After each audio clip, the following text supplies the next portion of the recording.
So this is Stirling Castle. We're going to be heading in there. We'll walk around. I'll do some video of it for you so you can save the £5 or whatever it is to get in when you come visit Scotland. Nah, I'm just kidding. You're going to want to see it yourself. But anyway, I'll give you a little preview. Welcome to Stirling Castle. This spectacular royal castle stands on a high volcanic crag, dominating the plains below. An ancient site with an obscure ancestral past, it occupied the most important strategic location in the country. No wonder it was said that to hold Stirling was to hold Scotland. Entering from the parking lot facilities, which I don't believe were built in the 12th century, you walk through into a section that is the courtyard where you would get your tickets. Seen here, you come straight through and get in line. Then, after you pay your £15, it's time for you to set out on your adventure. Now, Ben typically doesn't walk this fast, but I told him I didn't have that much battery power left in my camera and he'd have to hustle it along. As you can see, he was pretty cooperative, and you get to see the outside of the castle as we come into the courtyard. The gold building you're looking at is called the Great Hall, and that was built for James IV around 1503. As we take a panoramic around the courtyard here, you can see the rest of the structure and some scaffolding that's only been there since the 1800s. Here's where the cannons are lined up, which are actually over top of the kitchens. Up in front here, you can see the cannons, and here's the view of the area they would be firing upon as the invading armies come down through the plains. After a quick stop off to get another view of the castle from the outside, we head in to look at the inner courtyard. Again, I ask everybody to hustle it along because I'm really running out of battery power at this point in time. So here we are entering in to the inner courtyard of Stirling Castle. This is the Great Hall, looking at it from the entrance side that we'll be going through. Here's another building. It's a very important building, and I forget what it is. And, same thing for that. You'll see them from the inside, and we'll figure it out from there. But anyway, here's a better view of the courtyard as the Great Hall is to my back. So we're going to head in and take a look at the Great Hall now. Entering the Great Hall requires going through this door, and there's really nothing special about going through this door, but it does get you into the Great Hall. And ladies and gentlemen, here is the Great Hall. As you can see, there are chairs stacked up. There's going to be a special event there tonight. They also run it for weddings, so if you're interested in having an event there, make sure you call them. Look the phone number up online because I don't know it. But in the back, this is where the minstrel players would play all the music for the events. Because minstrel players need jobs, now they just use CDs. Maybe even thumb drives, I don't know. Up front, you'll notice all the windows. That's to illuminate the area where all the royalty is. That just makes them stand out more than the rest of the crowd there. Notice the curtains in that corner. That's to hide a staircase so that when the royals walk in, they start the party, because the party don't start till the royals walk in. Leaving the Great Hall, the next building we're entering is the Chapel Royal. The new chapel was built in 1594 by James VI for the baptism of his first son, Prince Henry. This was the last great royal building to be erected in the castle. It's also one of the first Protestant kirks to be built in Scotland. An interesting piece of trivia about this building is that it was required to be built within 6 months, and it was built in 6 months and 1 week.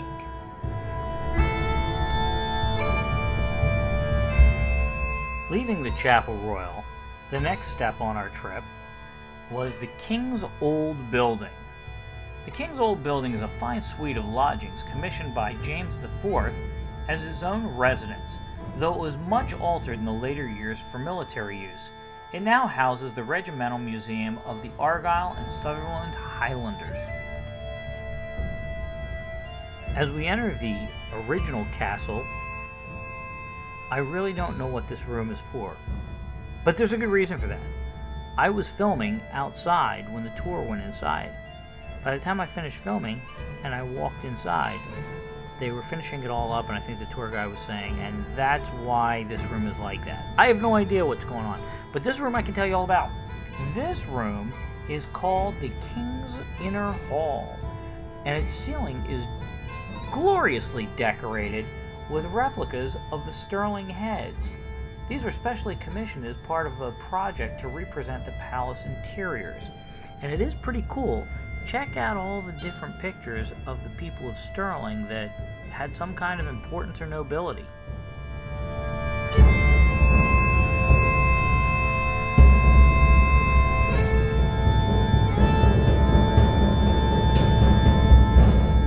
Leaving the King's Inner Hall, you walk down a hallway, and those windows on the right will show you the courtyard that we were just in a little while ago. Now, as you get to the end of that hallway, there's that secret staircase I was telling you about, where royalty would make their grand appearance, say Mary, Queen of Scots. So she'd shoot down this stairway right here, come out from behind a curtain, and then the trumpets would play, and bam, in front of their adoring fans, the party would begin. In fact, to find out more information about that, look, there's a plaque.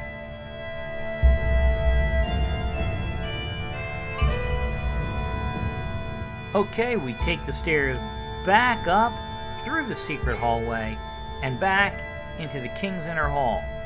Then we take a quick left and we're going to head over to the bedrooms. The first bedroom we're going to walk into is going to be the King's bedroom. Again, another large room and great paintings on the ceiling. I think I'm going to get my house done the same way.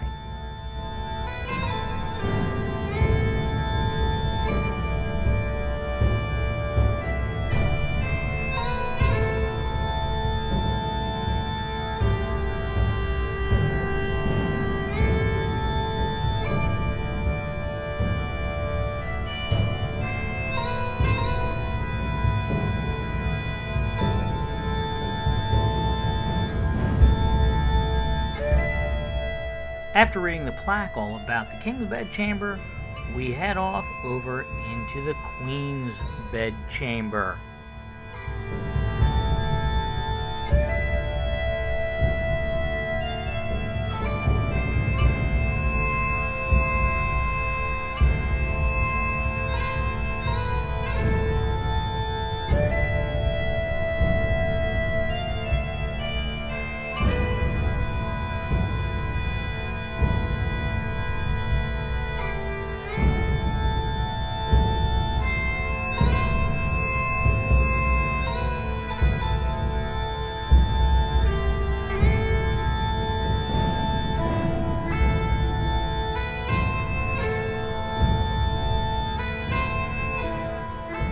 Exiting the Queen's bedchamber, we head into the Queen's Inner Hall. This is a room that has a phenomenal set of tapestries on it, and of course the ceiling, again, is painted, this time like a Rorschach test. But it is beautiful, and I'm not really sure what that room was used for either, other than entertaining guests. As we exit the Queen's Inner Hall, we step into the next room, which again, I wasn't really listening to the guide because I was busy taking pictures and videos, so I missed what this room's for. But it is a really cool room, and you should take a look around it because it is really cool. So that's all I got on this room.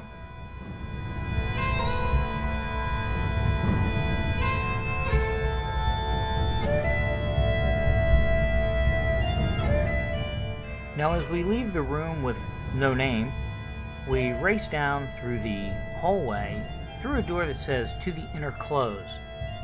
Outside of that door, there's a stairway that takes us to the outside of the castle. It gives you a spectacular view of the valley, and not only that, it has an absolutely bitchin' cannon in the corner. So if you want to shoot at your neighbors on a Friday night after a drinking spree, there's a cannon waiting for you to do it.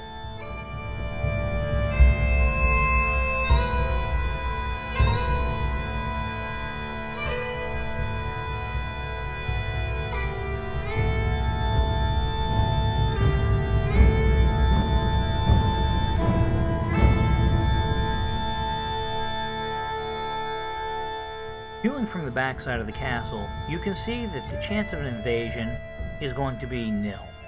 Nobody is going to scale a cliff to get to the castle. For that reason, the invading forces have to come through the front door. That's why the front is so heavily fortified, and there's only a couple cannons in the back.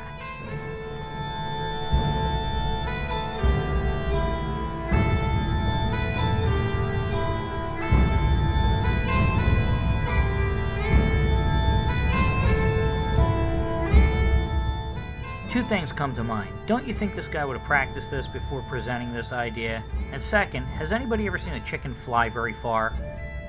As we race down the very long hallway back into the courtyard, we're now going to head down and see the kitchens underneath those cannons.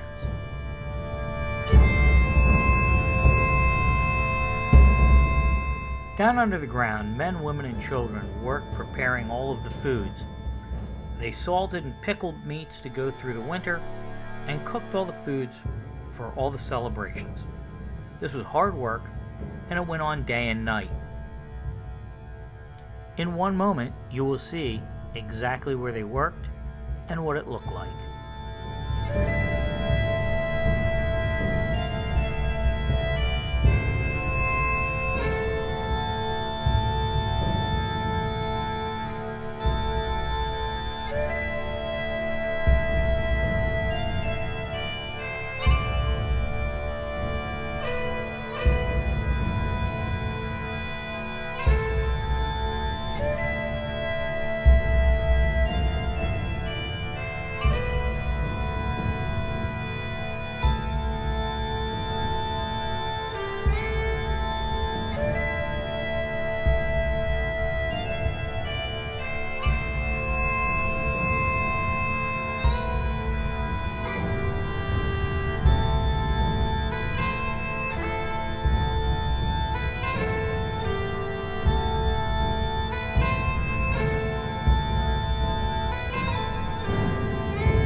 Bread was a very important staple to the residents of the castle. This is the bakery where they made all the bread.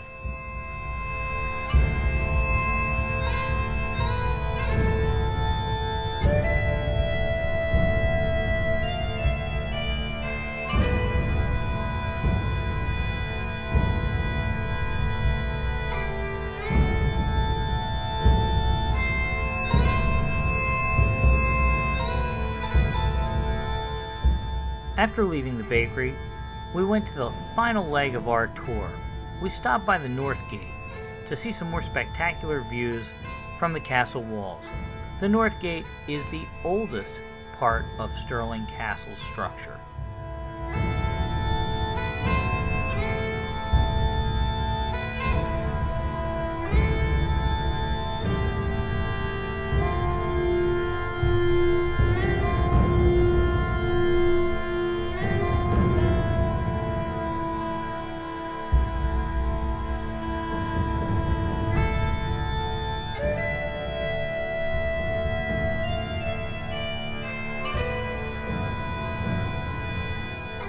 This concludes my tour of Stirling Castle, which includes almost no history, but a whole lot of video.